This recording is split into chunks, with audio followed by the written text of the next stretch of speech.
Hi everybody, I welcome you all to the first video of chapter number 11 construction. We shall discuss construction 11.1 and 11.2 in this video. So the first construction that we have to do is to construct the bisector of a given angle. કોઈ પણ એક angle આપેલ હશે આપણને, એનો bisector મતલબ એ એંગલના બે equal parts બનાવવાના છે. Let S C how we will do. સૌથી પહેલાં તો નોર્મલી આપણે એક એંગલ ડ્રો કરશું.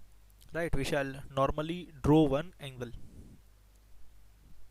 આવી રીતના એક એક્યુટ એંગલ આપણે ડ્રો કરી આપીએ.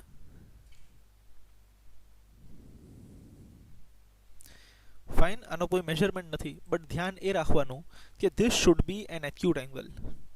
આવો ગમે તે, આનો કોઈ મેઝરમેન્ટ લેવાની જરૂર નથી. ગમે તે મેઝરનો એક એંગલ આપણે આવી રીતના ડ્રો કરીને આપવાનો છે. અને આપણે નામ આપી દઈએ. રાઈટ, સપોઝ આ પોઈન્ટને આપણે નામ આપી દઈએ એ, આ પોઈન્ટને આપણે નામ આપી દઈએ B, and over here we will give the name C. Right, now we have to bisect. What you have to do is take any radius. આ તમારું પરિતર છે, એમાં ગમે તેવડો રેડિયસ લ્યો, બટ પોસિબલી બહુ મોટો બી નહીં, બહુ નાનો બી નહીં. ભાઈ માની લ્યો અહીંયાથી લઈને અહીંયા સુધી નહીં, અહીંયાથી લઈને આટલું. Take any radius and draw an arc like this, such that એ આ લાઈન અને આ લાઈન બંનેને ઇન્ટરસેક્ટ કરે. જેવું અહીંયા તમને અત્યારે ડ્રો કરીને દેખાશે. Take any radius like this.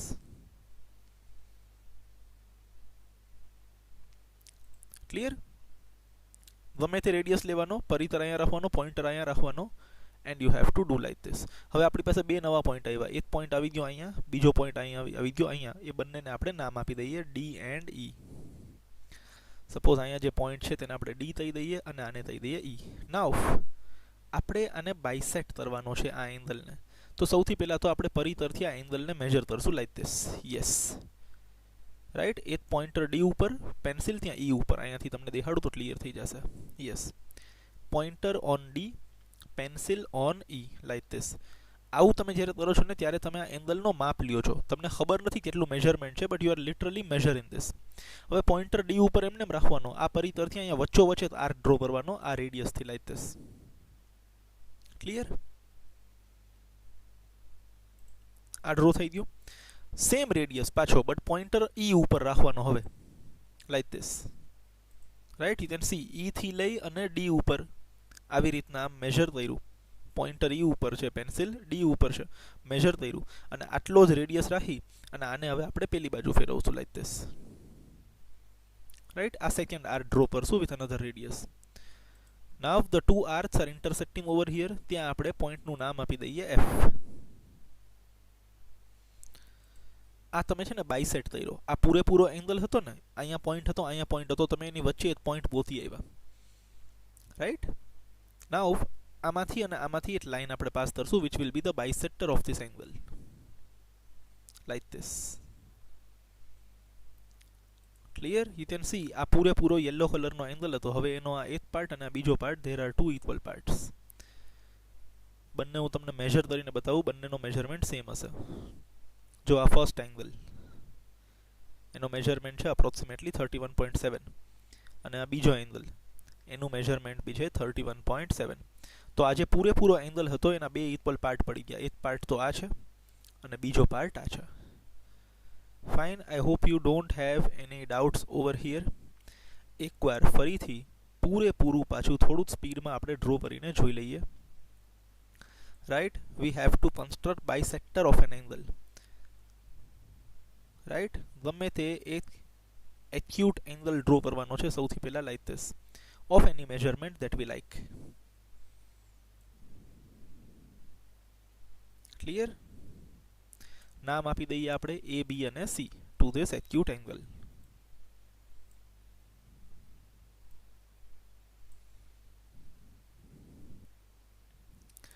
Now we have to take the પરિતર.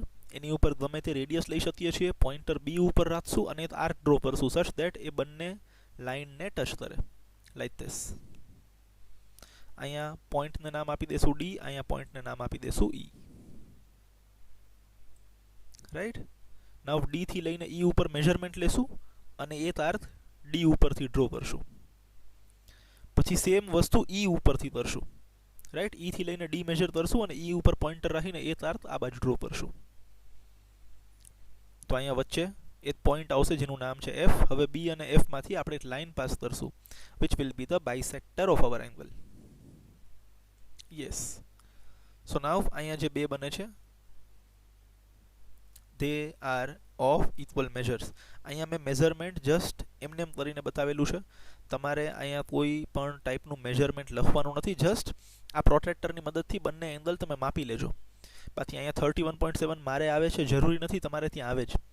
બરાબર ને. મેં અહીંયા મોટો એંગલ લીધો છે, બની શકે તમે નાનો લ્યો. તો આ 31.7 દરેક જગ્યાએ આવે જ એવું જરૂરી નથી. હા, જેટલી વેલ્યુ આ પાર્ટમાં આવશે એટલી જ વેલ્યુ આ પાર્ટમાં આવશે.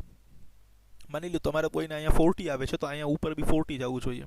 નીચે 30 આવે છે તો ઉપર બી 30 જવું જોઈએ. Here we have bisected the angle. Right, we have bisected the angle. I hope this is very much clear to you. Let us now see the next construction.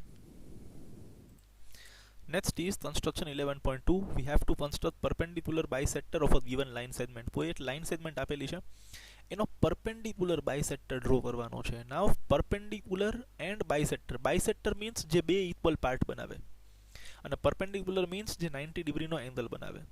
Right. તો એક લાઈન આપણને આપેલી હશે. ફોર એક્ઝામ્પલ આપણે લાંબી બધી line draw કરીએ. Right. We shall draw a line segment of any length over here. Right.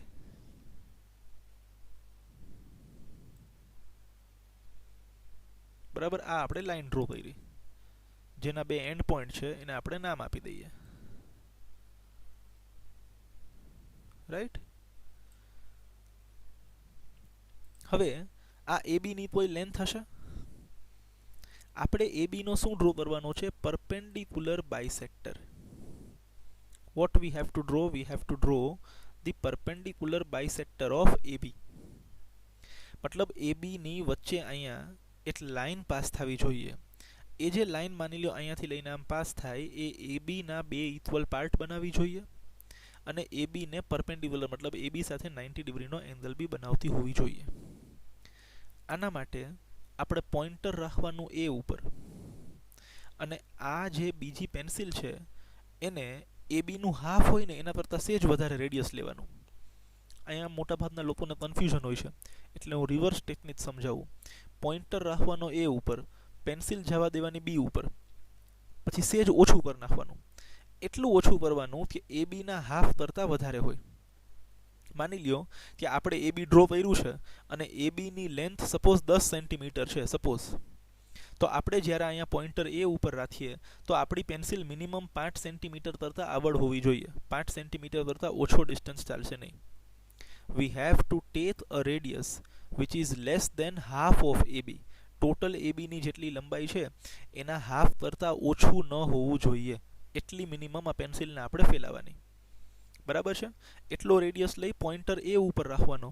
એક આર્ક અહીંયા ઉપર ડ્રો કરવાનો, એક આર્ક અહીંયા નીચે ડ્રો કરવાનો. પછી રેડિયસ બદલાવાનો નહીં, આનો માપ બદલાવાનો નહીં, એટલો જ માપ રાખવાનો. વળી પાછું અહીંયા પોઇન્ટર બી ઉપર જવા દેવાનું. એક આર્ક ઉપર ડ્રો કરવાનો, એક આર્ક નીચે ડ્રો કરવાનો. Let S C that. જો અહીંયા આપણે અત્યારે ડ્રો કર્યું, એક આર્ક ઉપર ડ્રો કર્યો, એટલો જ રેડિયસ બદલાવાનું નહીં. જેટલું આ તણાયેલું છે એટલું જ અહીંયા નીચે ડ્રો કરવાનું. Over here. આમ જોઈએ તો વધારે ખ્યાલ આવશે. સેમ વસ્તુ બી ઉપરથી કરવાની. રાઈટ. એક વાર અહીંયા નીચે.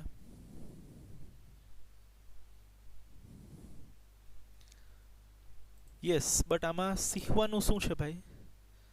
શીખવાનું શું છે આની અંદર? શીખવાનું એ છે દોસ્ત, બરાબર ને, કે એ થી લઈ અને મેં સપોઝ અહીંયા લગીનો રેડિયસ લીધો, એક આર્ક અહીંયા મેં ઉપર ડ્રો કર્યો, એક આર્ક અહીંયા મેં નીચે ડ્રો કર્યો. પછી જ્યારે હું પોઇન્ટર બી ઉપર લઈ જાઉં છું ત્યારે મારો રેડિયસ બદલવો જોઈએ નહીં. મારા પરિતરની પોઝિશન એને એ જ હોવી જોઈએ. That should not change. Radius should not change. બરાબર ને. એટલા જ રેડિયસથી મેં બે ઉપરથી બી બે આર્ક ડ્રો કર્યા છે જે અહીંયા બ્લુ કલરથી છે. તો તમને એક પોઈન્ટ અહીંયા ઉપર મળશે, એક પોઈન્ટ અહીંયા નીચે મળશે, જેને આપણે નામ આપી દઈએ point P end point Q. So here we are having point P, here we are having point Q. હવે આપણે P અને Q માંથી એક લાઈન પાસ કરશું. યસ. ધીસ લાઈન જે પિંક કલરથી ડ્રો કરેલી છે that is the perpendicular bisector. તમે જુઓ AB ના એક્ઝેક્ટ બે ઇક્વલ પાર્ટ બનાવે છે. જેટલું અહીંયાથી લઈને આ થશે એટલું જ અહીંયાથી લઈને આ થશે અને અહીંયા જે એંગલ બનશે that will be also 90, right. અહીંયા જે પોઈન્ટ આવે છે એને આપણે નામ આપી દઈએ એમ. અહીંયા જે એંગલ બને છે એને આપણે માપીએ, સી ધીસ ઇઝ 90. અહીંયા તમે જોઈ શકો છો આ જે એંગલ બને છે એની વેલ્યુ કેટલી છે, 90 ડિગ્રીઝ છે, મીન્સ ઇટ ઇઝ પરપેન્ડિક્યુલર. અને એ થી લઈને એમ નો ડિસ્ટન્સ માપીએ, સપોઝ મારે આવે છે 8 સેન્ટીમીટર્સ અને એમ થી લઈને બી માપીએ તો બી મારે આવે છે 8 સેન્ટીમીટર્સ, બીકોઝ મેં ટોટલ 16 સેન્ટીમીટર્સની લાઇન ડ્રો કરી હતી.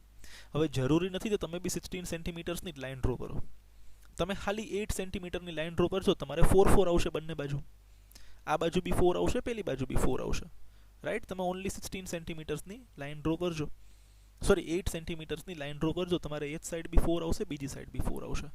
એકવાર ફરીથી પહેલેથી જોઈ લઈએ કે અહીંયા કેવી રીતના ડ્રો થાય છે. We have to construct perpendicular bisector of a given line segment. એક લાઇન સેગમેન્ટ ડ્રો કરવાની છે જેની લેન્થ આપણને ખબર હોય. સપોઝ તમે 8 સેન્ટીમીટર્સ તે 10 સેન્ટીમીટર્સની ડ્રો કરજો.